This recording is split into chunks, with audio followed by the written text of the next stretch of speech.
creaking in the wind. I'd checked, and the porch was still. No breeze at all.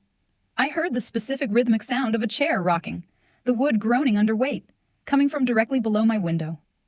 I told myself it was old house settling. Houses make noises.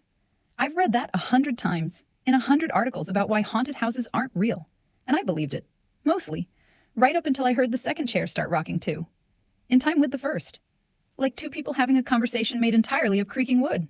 I did not go to the window. I want to be honest about that, because in every story I'd ever heard, the person always goes to the window, and I understand now, viscerally, why they don't in real life. I lay very still with my eyes open until the sound stopped sometime after midnight, and then I did not sleep again.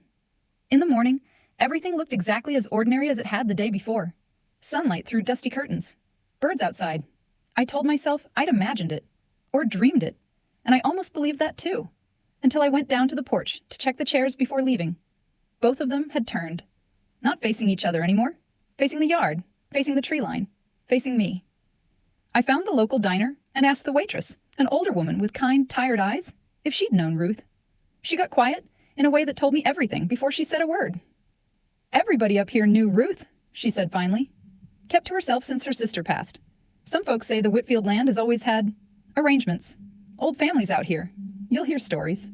Something was owed for the land being cleared generations back, and somebody's got to mind it." She refilled my coffee without being asked. "You family?" "Great niece," I said. She looked at me the way you'd look at someone standing too close to a cliff edge who doesn't know it's there. "You planning on staying?" "No," I said. "I have a life somewhere else." "Good," she said, and didn't elaborate, and I didn't ask her to. I drove home that afternoon and called Mr. Delacroix the next morning to ask what happens to an inherited property if the beneficiary declines it.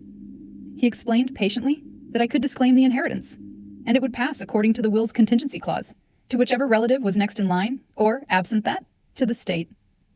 "There's no one else," I said. "Ruth's journal. She said someone in the family always has to stay." There was a pause on the line, longer than I liked. "The Whitfield estate has a history of family caretaking arrangements," he said carefully. "I only handle the paperwork, Ms. Cole. I'd advise you not to read too much into an elderly woman's private journal. But I'll draft the disclaimer, if that's what you want." I told him it was. That was 4 months ago. The house, as far as I know, sits empty now, waiting for a next of kin the county hasn't been able to locate, in a town that barely shows up on maps, at the end of a road that swallows GPS signal in the last 20 minutes. Some nights, I still wake up to the sound of a chair, rocking, slow, and rhythmic, just outside a window that doesn't exist in my apartment. I lie very still until it stops, the same way I did that night in Ruth's house.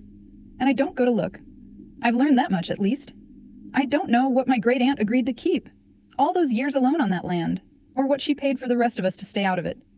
I don't know who, or what, is sitting in that second rocking chair now, that the first one is empty again. I just know I'm glad I said no.